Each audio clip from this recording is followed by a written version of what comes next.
This episode of Storytellers is brought to you by these fine companies. Yeah, the monkey story it's all true. I mean, it was no flim-flam, no nothing there.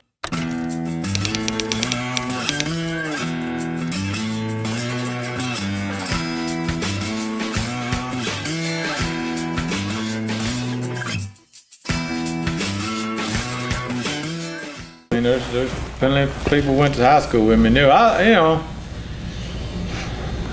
Maybe they should call me a bully now a little bit. You know, I'm getting old enough to realize I try to talk it out anymore, and I still ain't.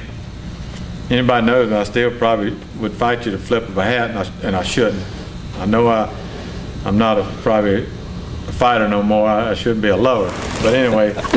Well, Nancy says you're pretty good now. Yeah. But anyway, in high school, you know, I was athlete of the year my senior year. I was voted most valuable player in my football team, and blah blah blah. But with the little fair around here in town, they had a little fair come around here in the fairground in the baseball field here in King for years.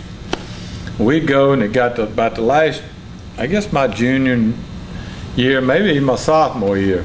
2 years there, we went to it. And they had this little chimpanzee, I guess it was, or monkey. He's about that tall. He wasn't standing straight up. He wasn't 3 foot tall. And you put you in this cage. It had rebar in it. Looked like a jail cell, but it was a trailer, enclosed trailer. And people stood on each side of it and watched you fight this monkey. And if you could beat the monkey, then I think you got $25. You had to pay $5 to go in, and you could win $25. We watched it a couple of years there, you know, as I was coming through high school. About everybody get in there then, I thought they was old. They was 25, 28 years old back then. And a lot of them were just drunk. They were just some redneck shit like I grew up to be. But they were drunk and a skunk when they get in that cage. I said, guys, if they wouldn't get in there drunk, I know some of them guys are mean and crap. Now, they'd beat that monkey. But they'd always get in there drunk. So they all talked me into high school my senior year to do it. I said, all right, I'm going to fight that monkey this year. So we ended up doing it. And they put this old helmet on you that they wore back in the 40s playing football. It was just a leather, brown-looking leather helmet. No face mask, none of that bull crap. You know? It was Roy Hill's old racing helmet. Yeah, probably one of Roy's old racing helmets. But I get in, you know, they talked me into it, so I pay my $5. I go up there and I ain't got nothing on but an old T-shirt. Go in there and get in that cage with that monkey. And I was a wrestler then, and I wrestled and done good in wrestling. So I figured I'm gonna get a hold of him to start with, and I'm gonna pin him. So he's jumping around this and that, and he's got a hold of the top bars, and I'm around there trying to get a hold of him. I got a hold of him. When I got a hold of him, I was going down with him to body slam him. And as I went down with him to body slam him, somehow or another, he just squirted out of my arms like a piece of chewing gum. So he just squirted out, and I hit the floor basically, and he's gone. I mean, I just smacked the floor right flat on my face and belly, and I jumped back up, you know. I'm looking around, he's over there jumping around, this monkey is, you know, squealing a little bit, you know. I kind of hurt him a little bit, I guess, because I throwed him down. He must have hit the floor a little wrong, but that pissed him off. Well, he's going from one side of this cage to the other with just both hands. And he'd touch the cage bars and he'd push off. And then he'd go over here and he'd push off. Well, I got cute. I got down here low with him. I get in that low deal with him, and I'm eyeball to eyeball with him, and he's going over here and he's pushing off. So I get a hold of the rebar and I push off, and I'm acting just like this monkey, which I probably was a monkey then. So he comes off, and I remember exactly. We go to this side, second time or so, and we go over here to this side. And when that little old monkey, we wasn't 3 foot apart. When he come off of that cage, it was like it was slow motion. He come off of that cage, and I could see it all. For however reason, he done it. That's an animal, can do whatever. But them hands come off that cage, and when them hands come off, both of them feet come up. He hit me. I seen everything like it was in slow motion.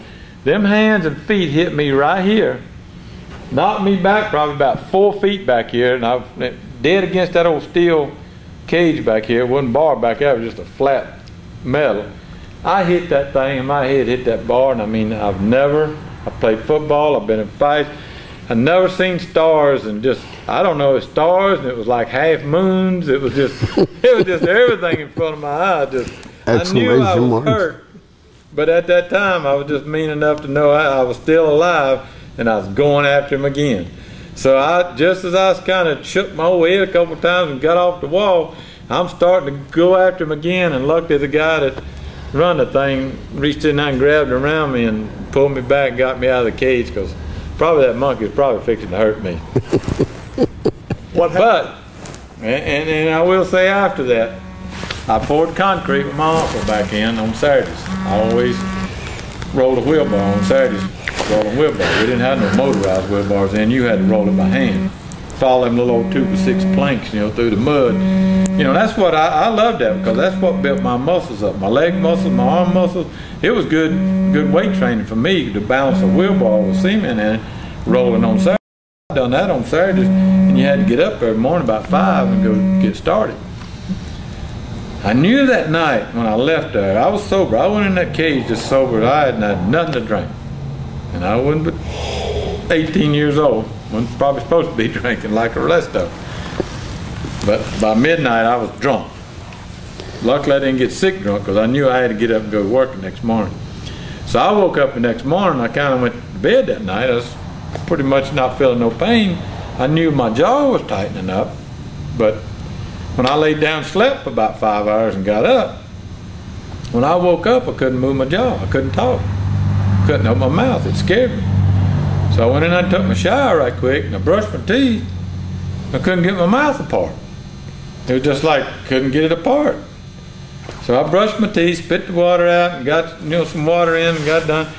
And I knew my mama. We used to raise some pigs in. We always had. She knew I loved country ham biscuits, and I done smelt that country ham cooking. I knew she'd done had me my breakfast. She always put in a little old brown paper bag about that tall on the table.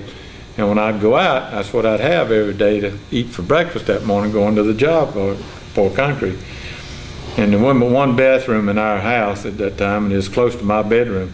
As soon as I heard her go in that bathroom, close that door, man, I went out my door, I grabbed that bag all in one motion, and I hit the gone, went down to the cement plant, met up with everybody. We had some guys that worked for us back then, our board did it, poured concrete with us, and I had to give my country ham biscuits to them guys that morning for breakfast, and that was the worst. That was a pretty bad deal, but I got through it and had to come home. The biggest thing was I had to come home and face my mama that evening about 3 or 4 o'clock and tell her. I couldn't tell her. I kind of had to just mumble it out. Boyd and them knew something. I'd explained to them kind of what had happened, but she ended up taking me to the doctor, and I had a cracked jaw and sucked through a daggone straw for almost a week before I could really kind of get myself where I could chew again. But that monkey, cracked my jaw, and one thing about it, you don't need to fool with them monkeys. They'll get you.